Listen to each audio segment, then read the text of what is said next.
Good morning, students. Welcome to the session on data structures. Okay. In our previous lecture, we have seen about multi-dimensional array, and we have discussed how we will be representing the data elements in your two-dimensional array. Okay. See, I have discussed in previous session that we will be storing the data elements in two ways when we are discussing about the two-dimensional array. One is row major representation, and one is column major representation. Okay. See, in this row major representation, we will be storing the first row first, and then second row, and then third row. Okay. In your memory, we will be storing the data in vertical manner, where we will be storing the data like this. This is the row 0, this is row 1, this is row 3, row 2 I can say. Row 0, row 1 and row 2. They will be stored in sequential order. See here. In our first row we are having 4 elements, in our second row we are having 4 elements, and in our third row also we are having some 4 elements like this. This will represent this, this will represent this, and this will represent this. Like this it will be stored. In general, we try to understand the concept how we will be storing the data in row major representation. We will be storing first row first, and then second row, and then first row. Okay, and then third row. 1, 2, 3, 4. See, this is the first row. Okay, this is the first row, and then second row is 5, 6, 7, 8. This is the second row. Okay, and the third row is 9, 8, 11, 12. This is the third row.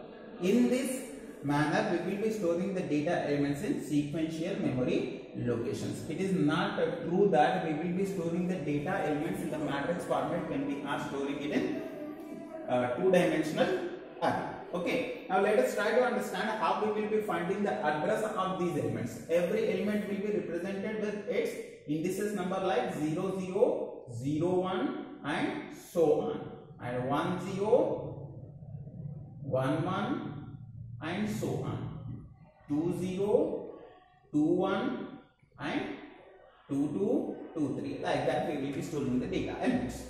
Here, see, when we are storing the elements like this, now consider that the base address is given as some 500. Base address is what? 500. Then the next element address will be 502, as we are storing the integer data elements. It will be like this: int a of 3 and 4.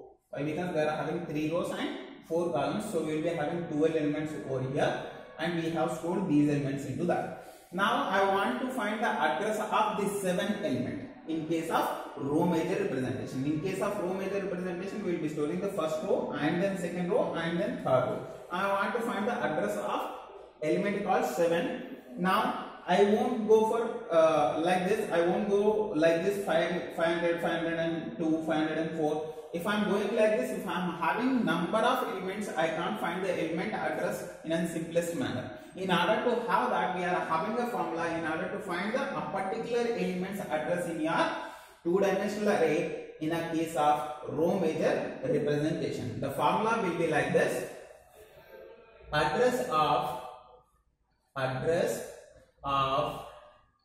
A of I and J is equals to base address plus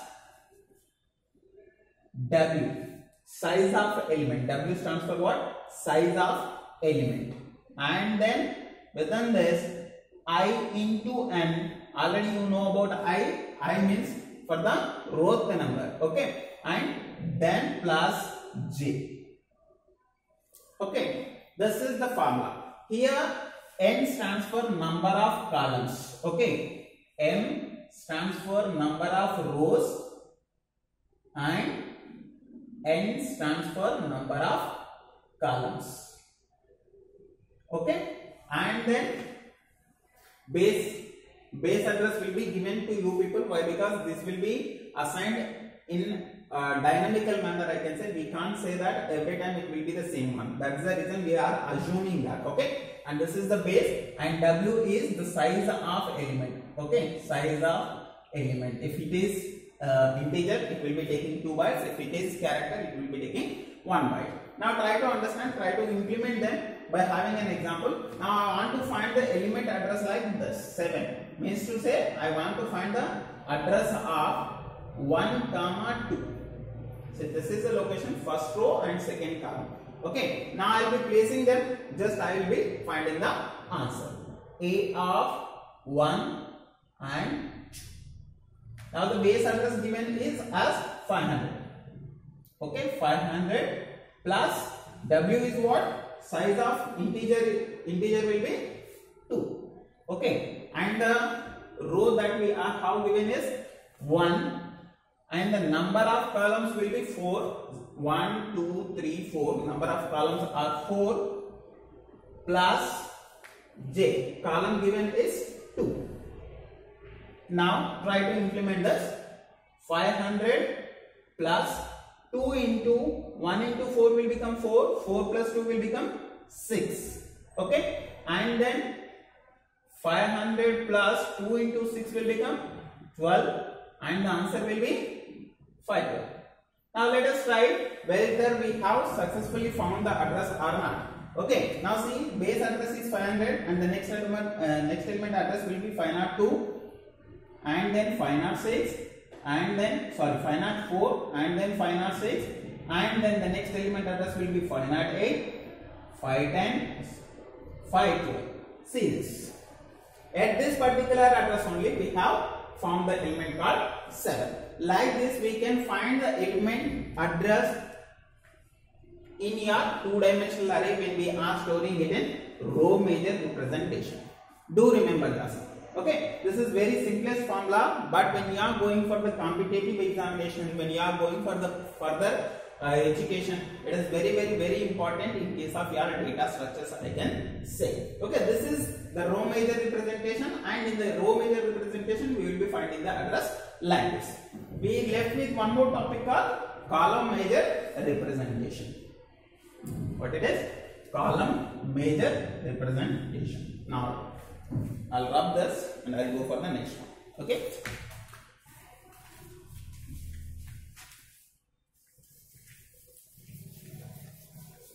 I hope it is clear to you people. Okay. Now let us go for column major representation so that it will be clear to you people. Okay. Now try to draw this completely.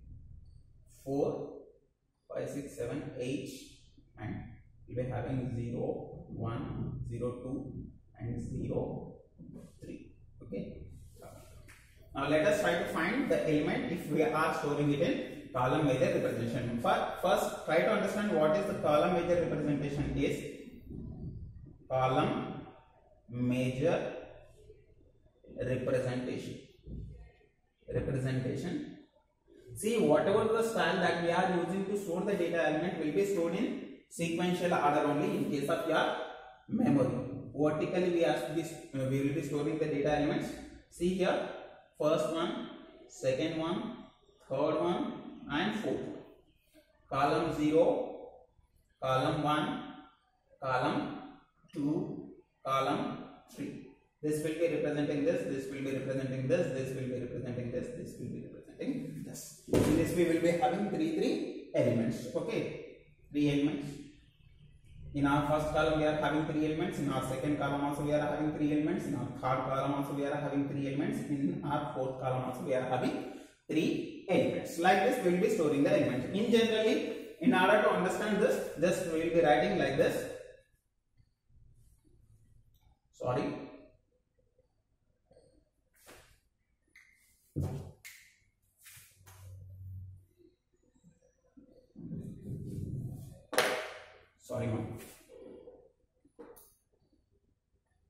Let us try to understand this. 1. See, column by I am storing now.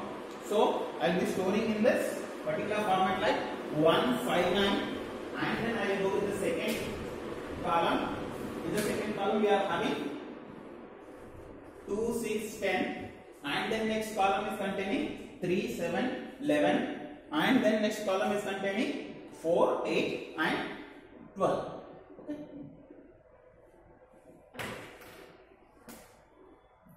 12. Okay. Now I'll be storing in that particular format only. 1, 5, 9, 2, 6, 10, and the third column is 3, 7, 11, and the next column is 4, 8, 12.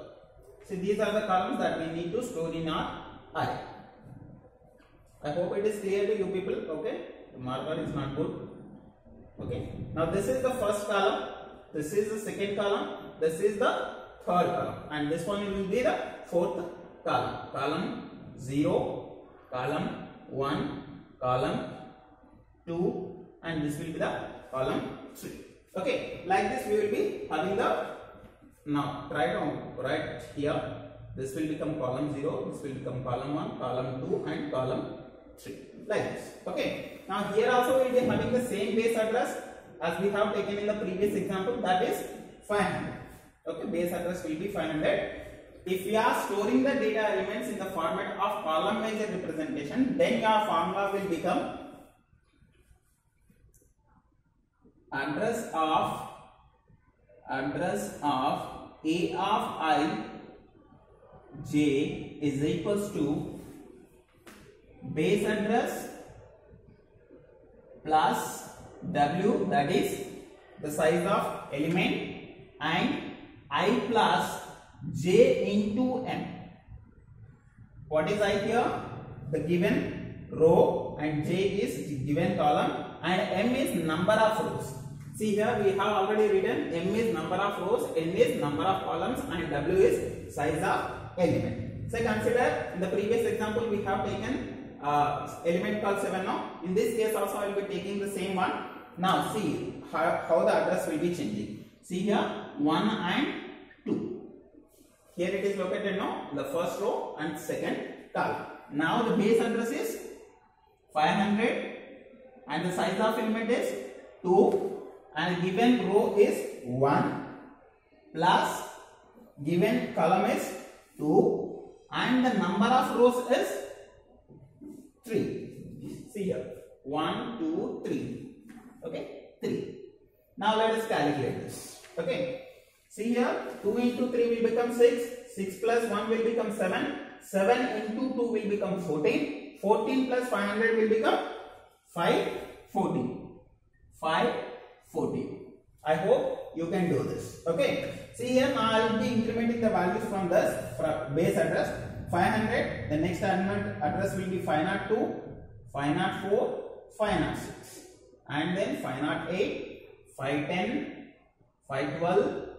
And here you see 514. In case of 514, we are getting the element called 7. In this way, we will be finding the address element if we are storing the data, elements in the form of column major representation. I will be giving some examples, practice them, implement these address calculation formula so that it will be very useful when you are going for your further education or else when you are going for the competitive examination. I hope it is clear to you people. If you are having any doubts, just let me know by your comments so that I can clarify you people, and will continue in the next session.